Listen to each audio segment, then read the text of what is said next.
आप मोदी जी का स्टेटमेंट सुनिए, वो कह रहे हैं पहले से पार्लियामेंट में खड़े होकर हम 400 सीट जीत रहे हैं। ये कहने का क्या मतलब है? ये कहने का मतलब ये है वो सिर्फ अपने पार्टी के लिए गोल सेटिंग नहीं कर रहे हैं, ये आपको साइकोलॉजिकल डोमिनेशन जो है कि अब जीत हार की कोई चर्चा ही नहीं कर रहा है। लोग ये पूछ रहे हैं कि 400 आएगा या नहीं आएगा। नहीं तो आपको लगता है कि मैं जो आपको बोला, देखिए कैसे एजेंडा शिफ्ट किया जाता है।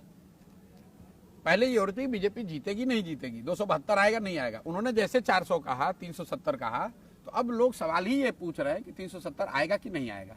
हार जीत की बात ही खत्म हो गई। आप क्या सोच रहे हैं 400 नंबर मैजिक फिगर नहीं आ सकता है। ये तो मैंने पहले भी कहा है, बीजेपी के अपनी 400 सीट कभी नहीं आ सकता। ये तो कार्यकर्ताओं को दिया जाने वाला एक नारा है और एक तरह से साइकोलॉजिकल एक गेम है भाजपा का। मोदी जी में पहली बार ये बात कही कि बीजेपी को 370 और एनडीए 400 पार। उसके बाद से कई महीनों तक, जब तक ये चुनाव शुरू नहीं हुआ था, तो सब लोग इसी बात में लगे हुए हैं कि 400 बीजेपी की आ रही है नहीं आ रही है। कोई ये पूछ ही नहीं रहा है कि आप जीत रहे हो कि हार रहे हो। एक तरीके से मोदी जी ने 2 महीने तक पूरा नैरेटिव ऐसा बना दिया कि चुनाव मतलब कोई इसमें चुनौती है ही नहीं, सिर्फ इतना तय होना है कि बीजेपी को 400 आ रहा है कि What do you think? Will Mr. Modi be the Prime Minister again? उसमें मुझे कोई डाउट दिखता नहीं है।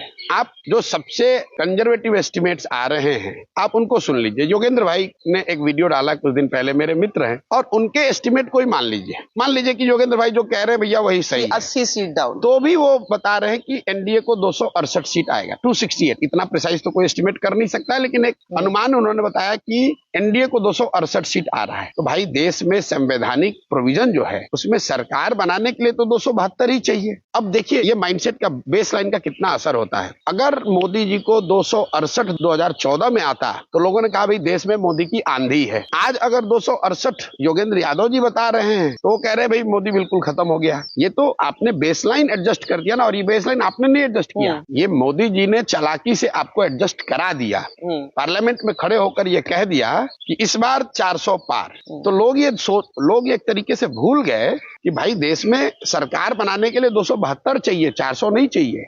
और 272 आने के बाद कोई ये नहीं कहेगा कि अच्छा मैंने कहा था मुझे 400 नहीं आया, मैं अब प्रधानमंत्री नहीं बनूंगा।